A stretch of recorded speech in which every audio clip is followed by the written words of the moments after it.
put on the vest, you put the side with the R on the right and the other side being the left. As you see, there are 3 straps in total, 2 from each side that allows you to tighten the sides from the shoulder.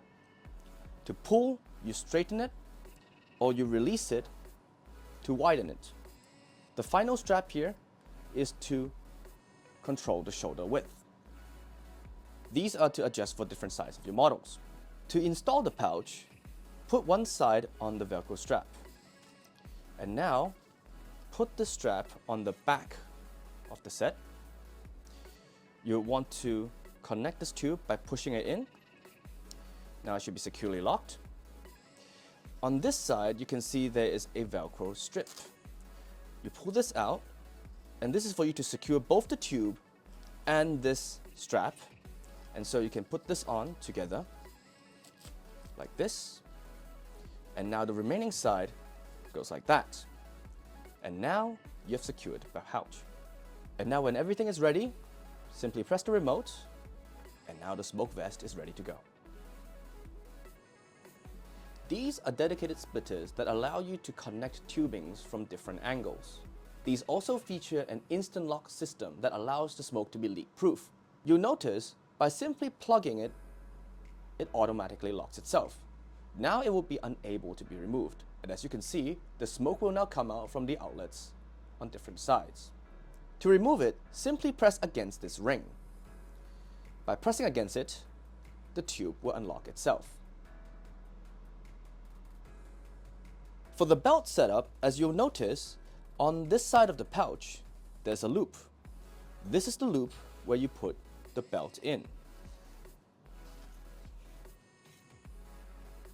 If you don't want the machine to be at the center of the bag, another way that you can use is to take advantage of the belt loop and place it behind your back.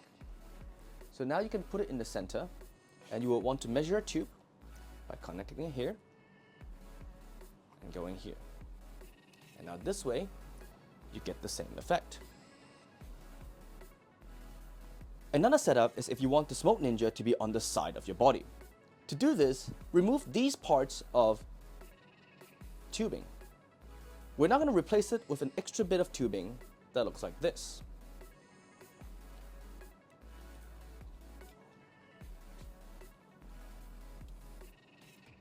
For extra security, we're going to put this through the loop over here.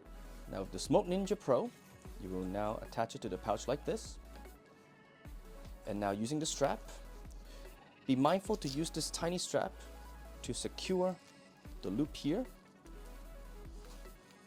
like this, and now strap it on.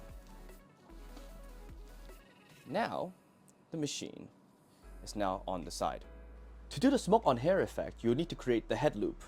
That would involve using the tube with holes, the normal tubing, and also a T-splitter, which is inside your accessories pouch. And depending on how you want to mount it on the vest, you will also need the egg splitter. This will be a head mount. We made extra long length so that you can cut it according to your head size. You will need to mount it on the head like this.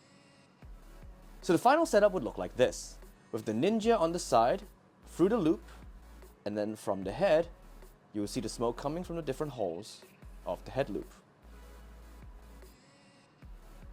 To install the head loop, first you will need to measure it according to your head size.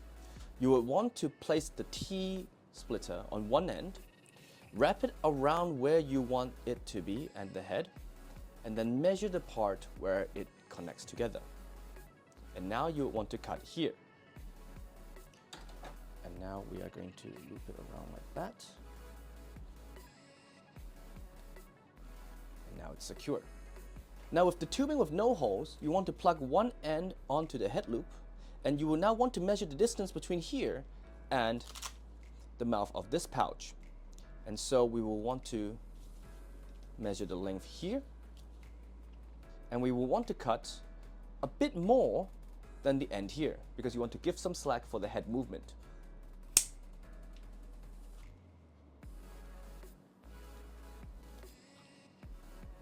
And now with this on the side,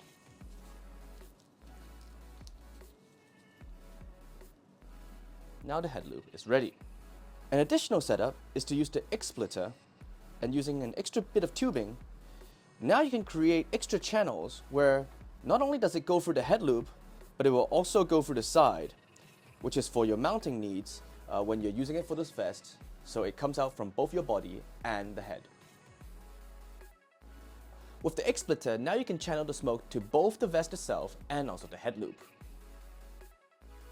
Alternatively, if you want to use the belt loop, you can now measure the size, the tube from the head, all the way to the side of the belt.